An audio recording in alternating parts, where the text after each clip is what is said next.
여기 있는 사람 중에 우리 모두 갈등이 없는 사람은 아마 없겠죠. 작은 갈등이라도. 하다못해 뭐 우리 아들, 딸도 자기네끼리 뭐 하루에도 몇 번씩 갈등이 일어나는데, 그렇게 귀여운 갈등부터 해서 지금 전 세계에 처해 있는 어떤 전쟁과, 아까 이제 기도 시간에도 말씀하셨지만 그런 참혹한 일들이 벌어지는 그런 갈등, 그런 것들이 이제 벌어지면은 그걸 겪은 사람, 그리고 그걸 지켜보는 사람, 상처가 남을 수밖에 없겠죠. 상처. 갈등과 상처가 이 세상에 존재하지 않을 수가 없는데 계속해서 이런 일들이 일어나고, 이런 것들을 우리가 보는데 이거를 우리가 어떻게 생각해야 될 것인가, 그리고 이거를 내가 어떻게 받아들여야 할 것인가. 그리고 사실 제일 중요한 거는 다른 뭐 전 세계적인 전쟁과 뭐 기근과 굶주림과 그런 거보다 내가 바늘에 찔린 게 제일 아프다고 하더라고요. 그래서 결국은 나 자신이 갖고 있는 그런 상처, 그런 것들을 우리가 어떻게 그걸 받아들일 것인가. 상처에 대해서는 이제 회복하고 싶어 하잖아요. 근데 이제 회복이 안 되고 계속해서 달고 가는 경우도 있는 것 같아요. 살다 보면.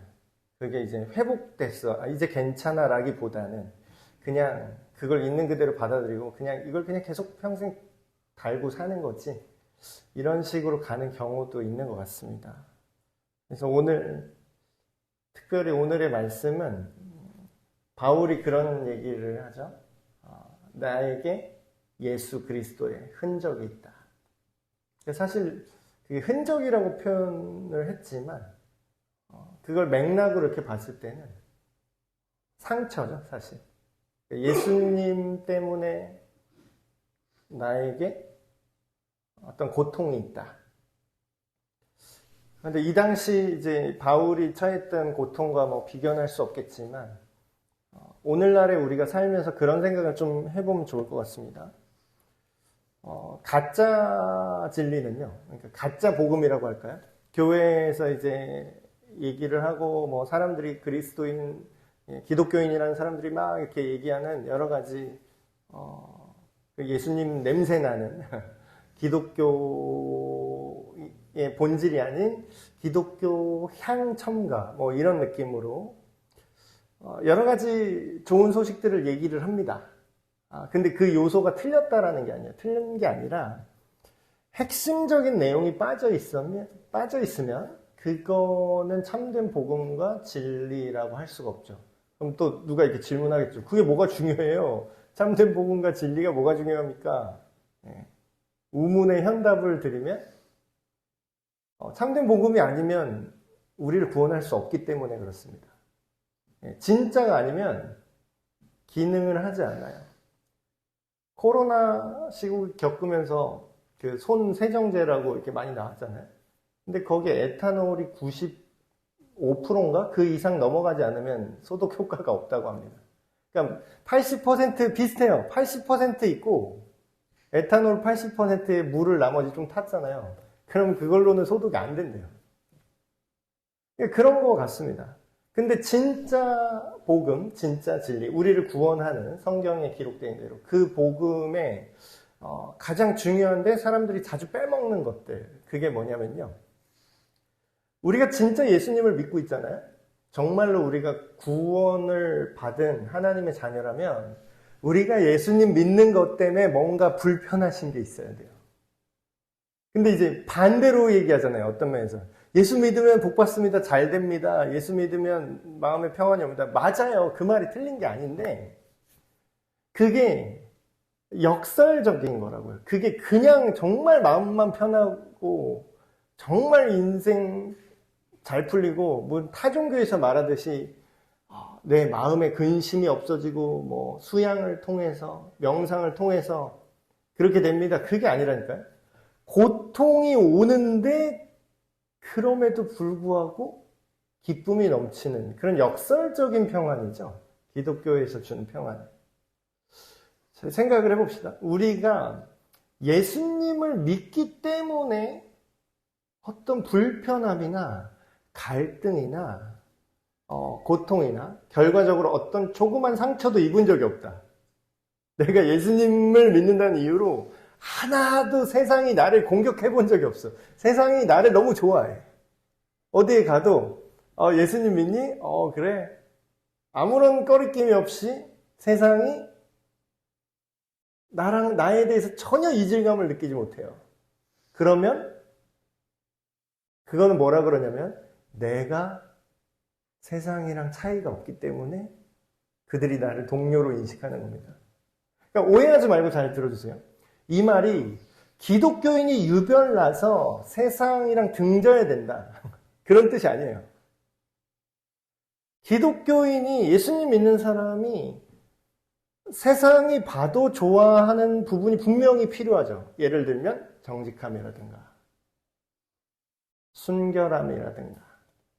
옛날에 진짜 그런 일이 있습니다. 요즘에는 좀 그런 일이 없어졌는데 옛날에 세상에서 다 문란하게 놀던 남자가 결혼할 때가 되면 교회를 나왔대요. 왜 그런 줄 알아요? 자기 결혼할 여자는 문란한 여자가 싫거든. 그러니까 되게 모순적이죠. 근데 이제 그때만 해도 그런 기대가 있어요. 진짜로 기독교인은 그런 악하게 그렇게 막 문란하게 살지 않는구나. 그런 게 있었던 시절이 잠깐 있었죠. 근데 이제 지금은 뭐 통계상 별 차이, 교회 다니는 청년이나 밖에 있는 청년이나 별 차이가 없다. 그런 슬픈 통계가 나오는데. 자, 생각을 해보세요. 예수님을 제대로 믿잖아요?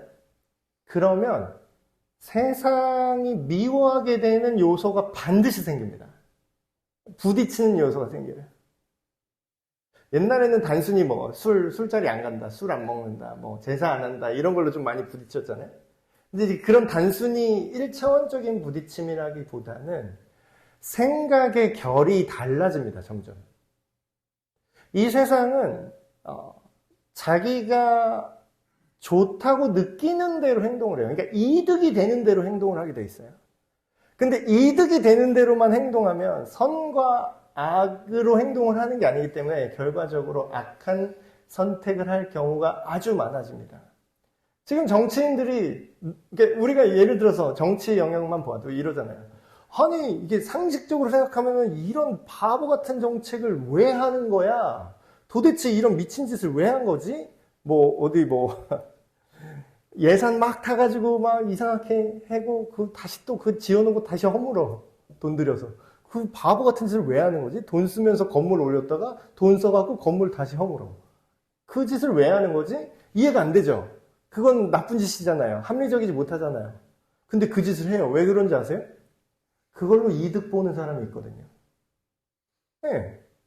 근데 그런 것들이 사회 영역에 되게 많아요.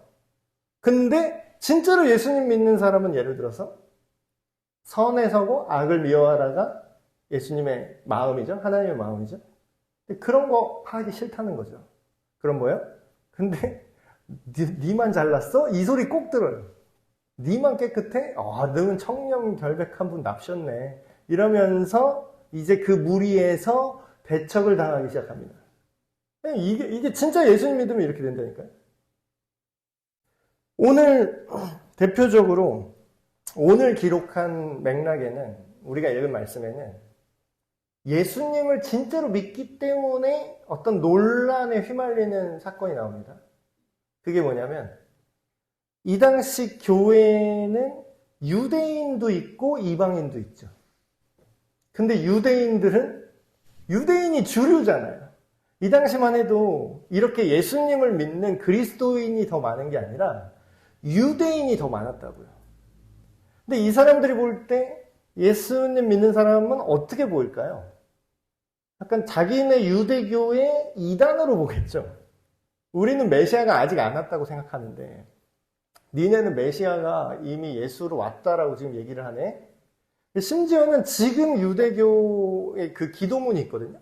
거기에 예수를 저주하는 기도문이 아예 있습니다. 그들이 만들었어요. 아예. 그러니까 우리는 그런 나사렛 이단이 아니다라는 것을 명확히 하기 위해서 거기 자기들 하는 기도문에 그걸 넣었어요. 예수는 나사렛 예수를 메시아로 믿는 사람들은 하나님의 저주를 받게 해주셨고, 아예 이 문장에 들어가 있어요. 그러면 지금까지 그게 이어져 왔는데, 그 당시는 얼마나 이게 심했을까요? 근데 가장 큰 차이가 유대교인과 예수를 믿는 그리스도인, 이제 막 생겨난 그리스도인의 가장 큰 차이가 뭐였냐면, 이런 거였어요. 사람들, 그 안에 유대인 출신인데 예수 믿는 사람도 있었을 거 아니에요. 근데 그 사람은 태어나면서 유대인은 태어난 지 8일 만에 할례를 받아요. 쉽게 말하면 포경수술입니다. 근데 그게 우리는 의학적인 의도로 이제 하고, 요즘에 또 논란이 되지만, 중동 지역에는 그 사막 모래가 많기 때문에 그렇게 포경수술을 하는 게 그 당시에 더 생물학적으로 또 유리하다, 뭐 이런 연구 결과도 있더라고요. 근데 그게 중요한 게 아니라, 그러면 보세요. 자기가 원래 유대인으로 태어나서 예수님을 믿은 사람은 이미 할례를 받았다고요. 그러면 이 사람은 유대인이랑 부딪힘이 적어요. 그러니까 내가 나도 유대인이야 하고 이렇게 그냥 묻어갈 수 있다고요. 근데 이방인 중에서 예수님을 믿는 사람들은 할례를 안 받았잖아요. 그러면 유대교인들은 할례가 구원의 어떤 조건처럼 생각을 했습니다. 구원의 조건인 거예요. 그러니까 할례를 받아야 하나님의 언약 백성이에요. 그럼 하나님의 언약 백성이 아니면 얘는 이제 지옥에 갈 애들이라는 거지. 그래서 이게 갈등이 생기기 시작했어요. 심지어는 교회 안에도 이방인과 유대인이 있는데 그 유대인 눈치를 보는 사람들이 있었겠죠. 우리가 안 그래도 지금 유대인들한테 핍박받는데 우리가 그렇게 유난을 떨어야 됩니까? 그냥 할례도 받자. 그러니까 할례도 받고 예수도 믿자. 이런 내용이 지금 이제 들어온 거죠. 근데 바울이 뭐라고 얘기하죠?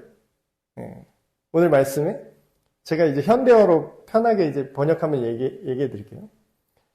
물은 너희 몸에 그런 육체의 모양, 즉 할례를 받은 그 상처를 니네 몸에 만들려고 하는 애들은 억지로 너희에게 그 상처를 내려고 한다. 근데 그 이유가 뭐냐? 예수 그리스도의 십자가만 믿으면 그들이 너희를 핍박한다라는 거야. 그래서 너희가 그거를 핍박받는 걸 면하려고 니네 몸에 상처를 내야 된다고 지금 하는 거죠. 근데 뭐라 그래? 너희가 그렇게 할례를 받아도 스스로 언약 백성이라고 몸에 상처를 내도 스스로 하나님의 법을 안 지킨다라는 거예요. 그럼 뭐예요? 그걸 자랑해봤자 너희 안에 하나님의 약속대로 순종하는 삶의 모습이 없으면 그거는 효력이 없다. 이렇게 얘기를 하는 거죠. 자, 할례라는 거는 그러니까 지금으로 말하면 이런 거예요. 종교와 형식이라고 우리가 이해할 수 있겠어요. 근데 이게 처음에는 할례가 나쁜 게 아닙니다. 할례가 나쁜 게 아니었는데 이게 구원의 조건이라고 생각하면 이게 종교가 되고 형식이 돼요. 자, 예를 들어 볼게요. 우리가 모여서 예배를 드리고 이 안에서 우리가 찬양을 하고 헌금을 하고 이런 우리 형식이 있잖아요. 하나님 예배하는 형식이 있죠. 형식이 나쁜 게 아니에요. 있어야 됩니다. 근데 요거를 안 하면 이게 구원의 조건이야. 예를 들어서 구원의 조건이야. 그러면 어떤 부작용이 발생하는지 아세요? 예를 들어서 주일날 우리가 이 예배에 몸뚱이를 여기다 안 갖다 놓으면 걔는 구원 못 받아. 근데 실제로도 천주교는 로만 카톨릭이죠. 천주교는 교리가 그겁니다. 자기네 미사할 때 우리식으로 말하면 이제 성찬식을 해요. 그분들은 이제 영성체라고 하는데 그거를 사제가 와서 입에 넣어줘요. 예수님의 몸이다 하면서 이렇게 떡과 포도주를 나눠요. 그거를 해야 구원이 유지되는 거예요. 그러니까 옛날에 그러니까 로마 카톨릭에서 가장 큰 벌이 뭐냐면 출교였습니다. 출교. 근데 우리 개신교는 출교 이런 거 뭐 무서워하지도 않죠. 그냥 본인이 그냥 나가잖아. 그냥 교회에. 너무 쉽게 교회 떠나죠. 근데 옛날에 그런 천주교는 교회를 떠나는 게 어떤 의미였냐면 교회를 떠나면 이 미사의 예배 때 영성체 집례를 못 받아요. 그럼 뭐예요? 이걸 못 받으면 네가 지옥 간다는 거야. 근데 너는 교회에서 파문이야. 그럼 뭐예요? 너는 영성체 안 해줄 거야. 이거예요. 그럼 넌 지옥 간다라는 거지. 그럼 뭐예요? 구원의 조건이 지금 뭐가 된 거예요? 이 종교 형식을 지키는 게 구원의 조건이 된 거죠. 그러니까 그게 교회의 권력이 됐고, 그래서 그 반대로 무슨 부작용이 생겼냐? 형식만 지키면 자기는 괜찮다고 생각해요. 그러니까 오늘날도 마찬가지입니다. 우리가 그렇게 천주교처럼 우리가 하는 이런 예식이나 형식들이 구원의 조건은 아니에요. 네. 근데 만약에 이거를 조건처럼 생각하면 어떤 부작용이 생기죠? 나 예배 나왔는데? 나 헌금 냈는데? 나 할 거 다 했는데? 그러고서 자기 할 일 끝났다고 생각해요. 그러니까 이 당시 유대인이 그렇게 생각한 거예요. 할례를. 나는 이 상처 있는데? 내 몸에 이렇게 상처를 내서 하나님의 백성으로 인을 쳤는데? 나는 아브라함의 자손인데? 어쩌라고? 이러면서 되게 무책임하게 하나님의 의도와 상관없는 인생을 사는 거죠. 근데 예수님이 오셔서 무슨 일을 하셨죠? 네, 그거랑 싸웠어요. 성경 복음서를 읽으면요. 예수님이 이방인이랑 싸우는 장면보다 같은 믿는 유대인, 같이 하나님을 믿는, 여호와 하나님을 믿는 유대인이랑 싸우는 장면이 훨씬 많이 나옵니다. 왜 그런 줄 아세요? 예. 차라리 아예 모르는 사람은 이게 하나님이야. 하나님은 이러셔. 하나님이 이걸 원하셔 하면은 오히려 이게 정리가 빨라요. 빈 공간에 그냥 쓰면 되니까. 근데 기존에 엉뚱한 게 써 있는 사람들은 그걸 지우고 다시 써야 돼요. 그러니까 지금 할례라는 어떤 종교 형식 대 예수 그리스도의 십자가라는 진리와 본질. 우리 죄를 다 깨끗이 씻기신 이분을 믿고 따르고 신뢰하는 믿음. 믿음 대 형식. 물론 믿음 안에 형식이 필요합니다. 믿음을 유지하기 위한 형식이 필요해요. 무교회주의자 아니에요. 교회에다 예배 드릴 필요 없고, 다 모일 필요도 없고, 헌금도 안 내도 되고, 다 이런 식으로 얘기하는 분은 나중에 믿음도 잃어버립니다. 그러나 이 반대는 지금 바울이 싸우는 건 뭐예요? 형식만 지키면 그냥 구원이다라는 생각을 이건 아니라고 하는 거죠. 자, 지금 제가 얘기한 것처럼 할례를 이렇게 생각해 보세요. 자기 스스로 몸에 내는 상처예요. 근데 이건 어떤 상처냐면 종교적인 상처입니다. 아까 지금 이렇게 생각하는 유대인들이 이렇게 생각한다면 이거는 종교적인 상처예요. 그러니까 이걸로는 구원이랑 아무 상관이 없게 돼버리는 거죠. 근데 바울은 자기한테 이런 얘기를 하면 더 이상 나를 괴롭게 하지 말아라. 나에게는 예수의 흔적이 있다. 근데 이 예수의 흔적이 뭔지 아세요? 말을 되게 멋있게 흔적이라고 했는데 실제로 바울이 당한 고통을 성경에 이렇게 기록한 구절이 있습니다. 제가 한번 찾아왔는데 읽어드릴게요. 바울이 이제 자기의 인생을 돌아보면서 고백을 하는 겁니다. 내가 수고를 넘치도록 하고 옥에 갇히기도 더 많이 하고 매도 수없이 맞고 매를 엄청 맞았겠죠. 이 당시만 해도 태형이라는 게 있으니까. 지금도 싱가포르 이런 나라면 태형이 있습니다. 태형이 뭐냐면 진짜로 사람을 이렇게 묶어놓고 볼기짝 까놓고 진짜 때리는 거야. 근데 그 때리는 전문가가 있대요. 싱가포르에는. 그걸 진짜 그걸 훈련을 받은 사람. 왜냐면 너무 세게 때리면 사람이 죽는데요. 그러니까 죽지 않을 정도로 때리는 훈련을 받은 사람들이 전문 요원들이 있다라는 거죠. 쭉 보시면 여러 번 죽을 뻔했대요. 맞아서. 유대인들에게 40에 하나 감암매. 이게 무슨 말이냐면 사람이요 40대를 안 쉬고 연속으로 맞잖아요. 그러면 죽는답니다. 그러니까 실제로 사람이 몸이 버틸 수 있는 내구력의 한계가 있대요. 근데 그걸 또 열심히 또 잘 측정을 했어. 이 시대 사람들은. 하도 많이 때려보니까 이거 넘으면 거진 다 죽더라 사람이. 그게 40대래. 그래서 죽지 않을 정도로만 때린 게 39대만 때리는 겁니다, 지금. 39대. 그럼 뭐예요? 이걸 맞으면 죽지 않을 정도로 겨우 살아있을 정도의 상태가 되겠죠. 이게 39대씩 죽기 직전까지 간 경험이 몇 번 있다고요, 지금? 이걸 5번 맞았대요. 이것만. 39대씩 거의 빈사 상태까지 가는 매질을 5번 당했대요, 여태까지. 그러면 3번 태장. 태장은 뭐냐면 이렇게 엄청 큰 널빤지 같은 매입니다. 이거는 3번밖에 못 때려요. 4번, 이거는 4번 맞으면 죽어요. 이거는. 그러니까 이게 되게 벌을 주는 방식이 되게 자세하죠? 좀 짜잘한 매로 고통을 오래 주기 위해서, 공포와 고통을 주기 위해서 짜잘한 매로 여러 번 때리는 게 있고, 39번. 그리고 정말 극심한 고통을 한 번 해주기 위해서 큰 매로 3번 때리는 게 있어요. 그럼 이거 맞으면 그 싱가포르 그 태형도 3번 태장 같아요. 3번 때린대, 3번. 근데 3번 때릴 때까지는 사람들이 소리를 지른대요. 근데 4번부터는 소리를 안 지른대요. 왜냐면 3번 맞으면 다 기절한대요.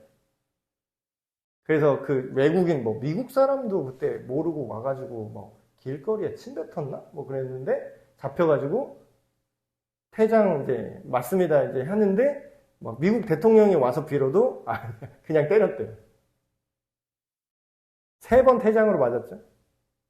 한 번 돌로 맞고 3번 파선하고, 파선하는 게 지금 우리가 어디 배 타보신 분 계세요? 배 타보신 분? 우린 유람선 이렇게 한강 유람선 이런 거 타잖아요. 막 이렇게 평온하게. 근데 옛날에 배는 그런 평온한 배가 아니었습니다. 근데 그게 그나마 파선했대요. 그럼 왜? 바다에서 표류한 거예요, 지금. 바다에서. 깊은 바다에서 지냈습니다. 그러니까 일주일 동안 바다에 둥둥 떠 있어서 구조받기를 이제 기다리고 있었던 거죠.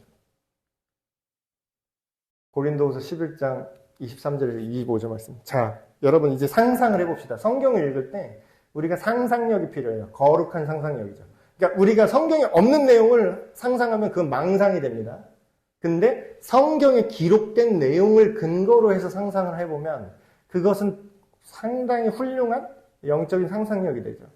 자, 지금 바울이 당한 그런 험한 일을 이렇게 써 있어요. 바울의 몸에 상처가 있을까요? 없을까요? 흉터가 한 개 딱 있을까요? 이렇게 딱 있을까요? 흉터가? 예쁘게? 지금 등이랑 엉덩이 지금 다 난리 나 있을 것 같지 않으세요? 네. 상처가 없는 부분을 찾기가 더 어렵지 않을까요? 그러니까 그런 몸의 흉터를 얘기하면서, 그러니까 바울이 되게 언어를 잘 사용한 것 같아요. 니네들이 지금 할례라는, 니네 그 상처 가지고, 그걸로 지금, 그거 받고 안 받고를 지금 나한테 얘기하니? 네가 하나님의 백성이라고 고작 그거 할례 받은 거 상처로 나한테 지금 들이미는데, 나한테는 예수 그리스도 때문에 받은 이 수많은 고난의 상처가 있어. 그러니까 이게 참전용사 같은 거예요. 참전용사. 우리가 상처를 받을 때 의미가 되게 중요하지 않습니까? 의미가? 그게 어떤 의미인가? 근데 그냥 내가 잘못하다가 그냥 내가 자전거 타다 넘어져서 그냥 흉터가 생겼어. 그건 사실 큰 의미가 아니죠. 그리고 심지어는 내가 잘못해서 내가 죄지어서 그냥 형벌 당했어. 태장에 맞았어. 그러면 그 상처는 그렇게 수치의 상처죠. 영광스러운 상처가 아니라. 근데 내가 예를 들어서 참전 용사로 나와서 나라를 위해서 싸우다가 여기에 이제 이렇게 상처 입고 내가 여기 총알이 여기를 뚫었고 그거 보여주면 어떻게 돼요? 그거는 훈장 같은 게 되죠. 상처 얘기가 나왔는데 지금 예수님의 상처에 대해서도 한번 얘기해 볼까요? 저는 이거 궁금했어요. 예수님이 부활했는데 예수님이 부활한 몸에 상처가 있었던 거 아세요? 성경에 보면은 예수님이 부활하셨는데 복구가 안 되는 상처가 있어요. 말씀으로 한번 보겠습니다. 도마에게 이르시되 내 손가락을 이리 내밀어 내 손을 보고 네, 손을 내밀어 내 옆구리에 넣어보라. 그리하여 믿음 없는 자가 되지 말고 믿는 자가 되라. 네, 부활한 예수님이 자기가 살아났다는 걸 못 믿는 제자 도마한테 지금 찾아가셔서 뭘 하시냐면, 야, 손가락 넣어봐. 이렇게 하는 거예요. 그리고 이제 많은 오해가 있는데, 우리 보통 성화나 이런 거 막, 뭐 성흔이다, 뭐 어쩌고 이렇게 나오면은, 여기 구멍 뚫린 거 많이 보셨죠? 그림으로. 근데 실제로 고증에 따르면, 여기에 뚫어 놓으면은, 못을 여기다 바르면 손이 이 무게를 못 감당해서 쭉 찢어져서 그냥 빠집니다. 뼈 사이로 쭉 찢어서 그냥 빠져요. 잔인하죠? 그래서 실제로 로마의 십자가형을 받을 때는 여기다 박지 않고 여기다 박습니다. 이 뼈 사이에. 여기 걸려서 안 빠지게. 그러면 이제 성경이 이제 그걸 정확히 손바닥이라고 기록하는 게 아니라 원어에 보면 그냥 손이라고 표현해요, 손. 이걸 다 손이라고 하거든요. 헬라어에서는. 그럼 이제 실제로는 여기에 구멍이 뚫려 있었겠죠, 예수님이. 여기에 상처가 있으셨겠죠. 넣어봐. 그리고 죽었나 안 죽었나 십자가에서 확인할 때 로마 병사가 창으로 옆구리 찔렀다고 나오잖아요. 여기 구멍 나 있겠죠. 넣어봐. 신기하지 않으세요? 여러분, 이거 읽고 저는 어린 마음에 그런 의문이 들었습니다. 아니, 우리 모두가, 예수 믿는 모두가 나중에 부활해서 몸을 얻게 되는데, 그러면 우리 몸의 상처도 복구가 안 되는 건가? 근데 그렇게 이해하면은 이게 좀 말이 안 돼요. 왜냐하면 예수님이 손만 뚫렸겠어요? 예수님이 옆구리만 찔렸겠어요? 예수님이 등에 채찍, 십자가에 달리기 전에 이미 등에 채찍을 하도 맞아서 등의 근육이 다 찢어졌어요. 그런 건 또 복구가 됐잖아요. 그런 건 뭐예요? 이거는 왜, 이 상처는 왜 일부러 예수님이 복구를 안 하셨다는 걸 우리가 알 수 있죠. 이 상처를 왜 남겨놨을까요? 부활하신 예수님이. 우리는 이렇게 생각할 수 있겠습니다. 만약에 예수님이 부활했다고 도마한테 찾아왔어요. 근데 말끔해. 하나님의 능력으로 다 고쳤어. 상처도 다 없앴어. 옆구리 상처도 다 없애고 그냥 훤칠한 예수님이 딱 왔어. 멀끔한 예수님으로. 그러면 그게 믿어질까요? 저라면 이렇게 생각했어요. 예수님이 쌍둥이가 있었나 보네. 막 이런 거. 좀 웃긴 상상력이지만. 그러면 이게 부활한 예수가 그 예수인지 내가 알게 뭐야. 누가 시체는 치우고 이걸로 쌍둥이 하나 지금 부활했다고 지금 거짓말하는 거네? 이렇게 생각할 여지가 충분히 있다는 거예요.